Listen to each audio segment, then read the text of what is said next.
Dans cette vidéo, je vais te partager, selon moi, les meilleures niches à venir pour 2025 et pourquoi tu dois te positionner sur ces différentes niches en tant qu'agence marketing pour faire exploser et scaler ton business high ticket. On va voir tout de suite les meilleures niches et pourquoi je les recommande. Alors, j'ai pu tester évidemment pas mal de niches dans ma vie et j'en ai vu passer beaucoup d'agences qui testaient différentes niches un peu atypiques, etc. Et aujourd'hui, je vais vous montrer, je vais vous expliquer pourquoi et où est-ce que je positionne les différentes niches que je vous ai présentées jusqu'à maintenant.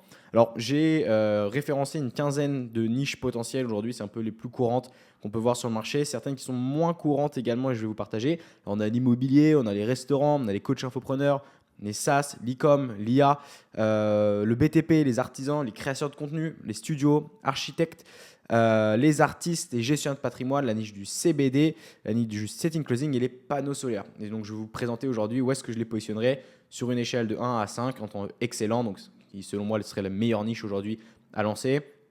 Une bonne niche à lancer, moyenne, des niches qui sont plutôt moyennes à lancer aujourd'hui et à se positionner dessus, passable et les niches à revoir, celles que je déconseille énormément. On va commencer par la première niche, qui est l'immobilier. À savoir que l'immobilier, c'est la toute première niche sur laquelle je me suis positionné il y a un peu plus de 5 ans maintenant. C'est d'ailleurs la première niche, pour la petite histoire, qui m'a permis de faire plus de 10 000 euros par mois avec mon agence. Donc, c'est un peu ma niche de cœur. Maintenant, évidemment, ça a beaucoup évolué entre le moment où j'en faisais il y a 5 ans et maintenant. Donc, forcément, c'est plus du tout les mêmes stratégies qu'on utilise, parce qu'évidemment, le marché est devenu un petit peu plus complexe, forcément, vis-à-vis de tout ça. Générer du mandat sur des stratégies ultra locales, notamment en publicité, c'est un peu différent forcément de ce qu'il pouvait y avoir à l'époque. Maintenant, ça devient beaucoup plus concurrentiel. Donc, sur l'immobilier, je mettrais tout simplement une note moyenne parce que forcément, je pense que c'était une niche qui était très intéressante il y a de ça quelques années. Maintenant, c'est beaucoup plus complexe et si vous avez peu ou pas de background dans cette niche-là, c'est vrai que ça devient compliqué de s'implémenter là. Maintenant, ça reste quand même une niche où il y a du potentiel et dans tous les cas, si vous voulez aller chercher du résultat, ça reste une niche qui est évidemment très intéressante. Donc quand même, je recommande, mais je mettrai une note de moyenne. Ensuite, la niche des restaurants. Alors c'est une niche qui a été beaucoup rincée. Vous le savez sans doute. Peut-être que vous avez déjà pensé à vous positionner sur cette niche-là ou non. Là-dessus, moi, je mettrais vraiment pour cette niche-là à revoir. Pour moi, c'est un no-go complet, surtout si vous débutez à ce niveau-là. Donc complètement à revoir à ce niveau-là. Pourquoi parce que la concurrence est beaucoup trop hardcore sur cette niche-là. Et surtout, derrière, les restaurateurs ne remplissent pas tous les critères, selon moi, d'une niche qui a du succès, c'est-à-dire notamment d'avoir du budget à sortir et d'être en capacité d'encaisser, de prendre plus de clients, etc., qui souvent n'est pas forcément le cas.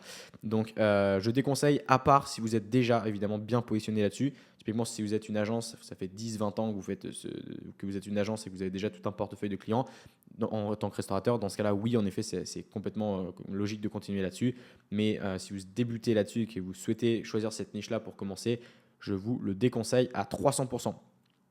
Ensuite, la prochaine niche, les coachs infopreneurs, c'est la deuxième niche à laquelle je suis passé. D'ailleurs, c'est celle sur laquelle je suis resté plus longtemps et qui m'a permis de développer mon agence à 40 à 50 000 euros par mois à peu près. Ça dépendait des mois, bien évidemment, vous connaissez la chanson. Je mettrai une note de bonne parce que forcément, c'est une niche qui a beaucoup de potentiel si vous savez bien vous positionner.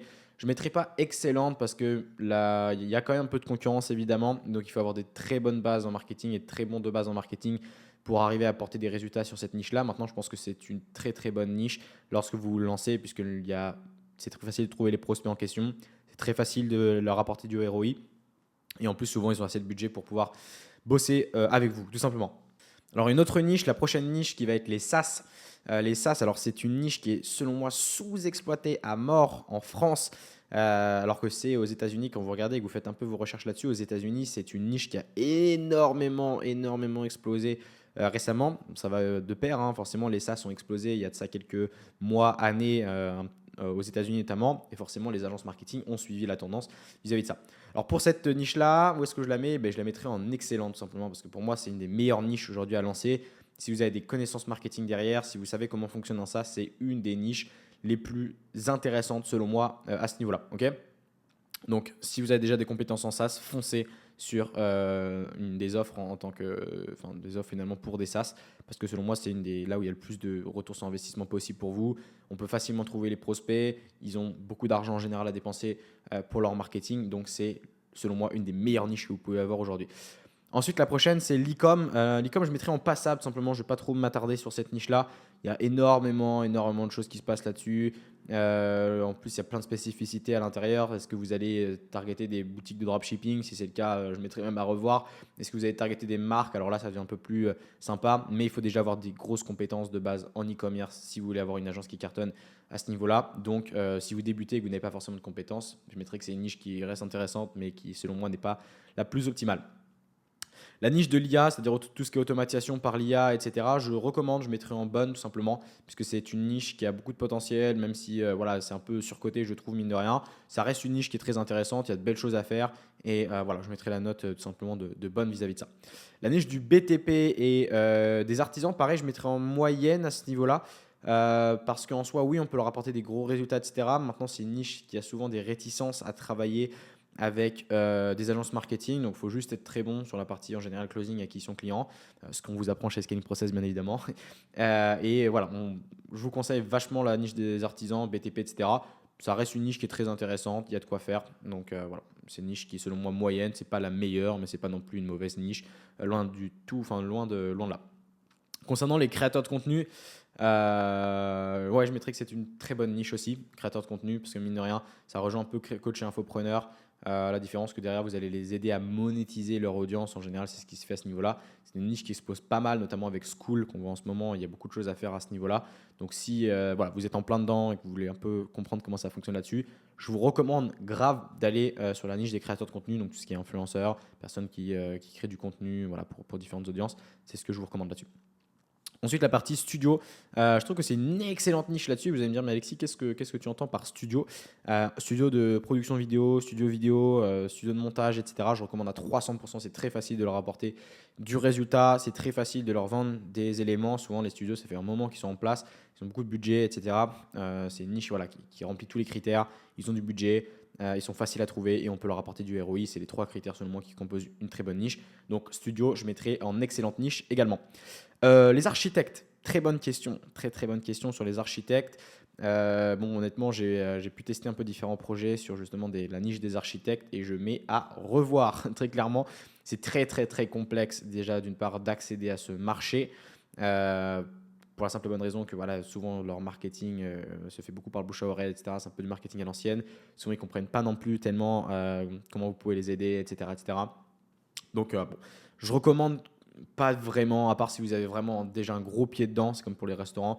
Si typiquement vous êtes architecte et en plus que vous avez des compétences en marketing, là ça peut être intéressant. Mais si vous n'avez pas du tout de pied dans le monde de l'architecture, etc., je vous déconseille à 300%, parce que c'est très compliqué également de les cibler sur de la publicité notamment.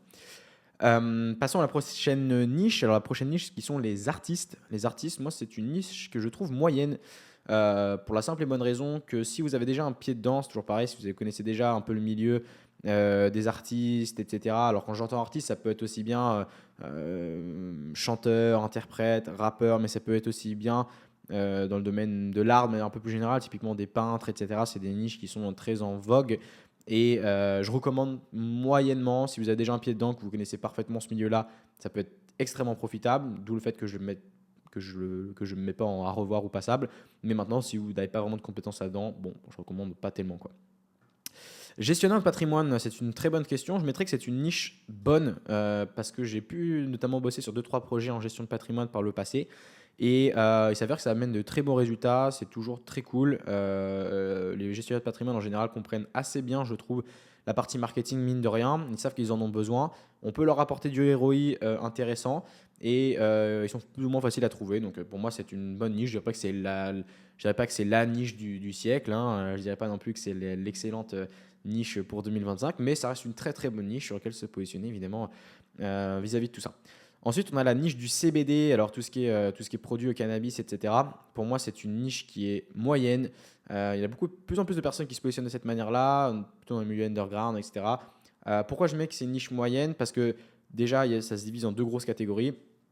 Si vous avez 0 compétences marketing, un peu poussé, type Black Hat, etc., je vous déconseille à 3000% de vous délancer là-dedans parce que c'est très compliqué de marketer ce genre de produit, bien évidemment, parce qu'en général, on a des restrictions par Facebook, etc.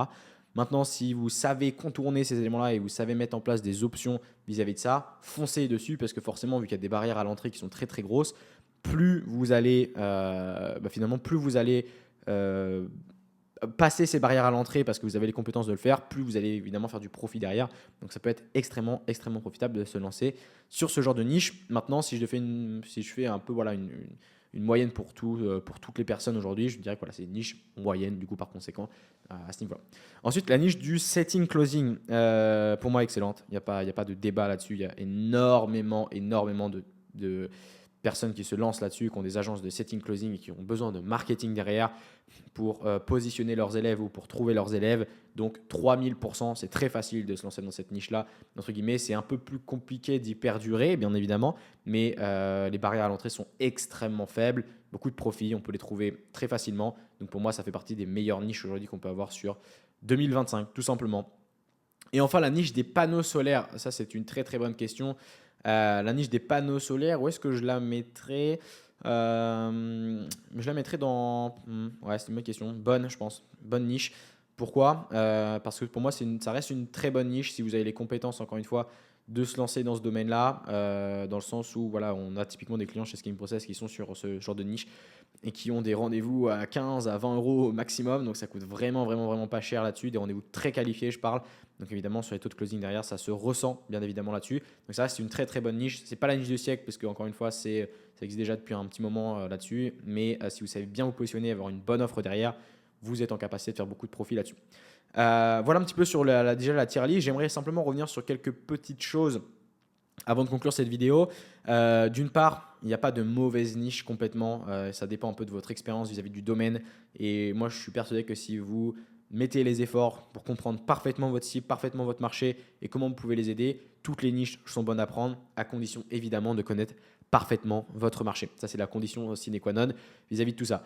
En revanche, évidemment, il y a des niches qui sont plus intéressantes via les tendances, bien sûr, mais de manière générale, il faut dans tous les cas connaître parfaitement votre avatar, connaître parfaitement leurs besoins et créer une offre en adéquation avec exactement ce dont ils ont besoin. Et c'est comme ça que vous allez avoir du succès avec votre agence marketing. Voilà un petit peu sur ma tier list des meilleures niches selon moi pour 2025 et celles un peu moins bonnes évidemment. Si vous souhaitez apprendre à scaler votre business, scaler votre agence high-ticket, en choisissant notamment les bonnes niches et les bons éléments derrière pour pouvoir se développer. On a créé le scaling process qui est littéralement un accompagnement où on vous prend on avance main dans la main ensemble, et on vient mettre en place tous les éléments aujourd'hui que vous avez besoin pour scaler. Ça va notamment inclure tout ce qui est partie fondation, la partie acquisition, la partie conversion, la partie commerciale, toute la partie délivrabilité. Bref, on vient littéralement tout construire avec vous dans votre business pour pouvoir avoir un business qui est en capacité de passer de 0 à 30K par mois en l'espace de 120 jours. Bref, prenez un appel directement dans la description avec nous si vous souhaitez découvrir ce qu'on fait un peu plus en détail. Et en tout cas, j'espère que cette vidéo vous aura plu. Comme d'habitude, n'hésitez pas à vous abonner, nous faire partager sur les réseaux, commenter, bref, liker. Vous connaissez un peu la chanson évidemment sur ça. Je ne vais pas vous le répéter, vous avez l'habitude. Donc voilà, on se retrouve directement dans la prochaine vidéo. J'espère que ça vous aura plu. À très vite. Ciao, ciao.